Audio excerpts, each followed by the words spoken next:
नाज़रीन, कराची में बहरिया टाउन के मुख्य गेट आॾो धरणो हयो वियो आहे, जॾहिं त कुछ शरपसंदनि पारां बहरिया टाउन अंदर प्लाज़ा ऑफिसनि ऐं दुकाननि खे बाहि ॾिनी वई आहे। सूरत हाल बाबति तफ़सील ॾियण जे लाइ असां सां गॾु टेलीफोन लाइन ते मौजूदु आहे बिन क़ासिम जो रिपोर्टर रब नवाज़ मस्तोई। जी रब नवाज़, वधीक छा तफ़सील आहिनि? जी मां तव्हांखे ॿुधाईंदो हलां त जीअं बहरिया टाउन ख़िलाफ़ धरणो जेको लॻो बहरिया मेन गेट ते ऐं हज़ारनि जी तादाद में माण्हुनि जो जेको आहे सो हुजूम हुयो। समुंड सिंध खां माण्हुनि जा काफ़िला ऐं रवां दवां हुआ अचणु शुरू थी विया त कुझु शरपसंद माण्हू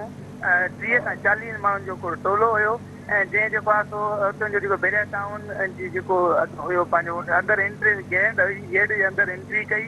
ऐं उते जेको आहे सो उन्हनि जेको आहे सो अबर माना करे उन्हनि खे बाहियूं ॾिनियूं ऐं वेंदे जेको शोरूम्स हुया ऐं कुझु फ्लैट्स रिहाइश हुया अपार्टमेंट्स उन्हनि में जेको आहे सो उन्हनि वञी बाहि ॾिनी ऐं सिंध एक्शन कमेटी तरफ़ां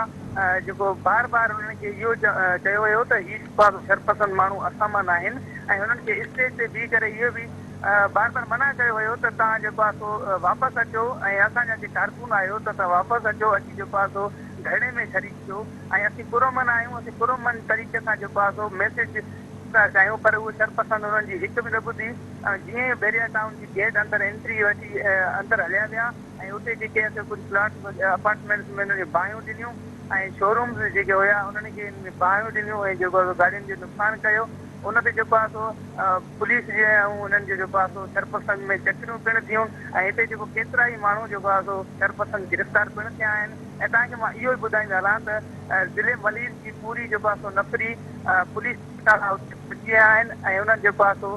कंट्रोल करे ऐं जेको आहे सो शरपसंद खे गिरफ़्तार बि कयो आहे ऐं जेको आहे रोड क्लियर कराए ऐं सेट करे जी। रब नवाज़, तव्हांजी महिरबानी।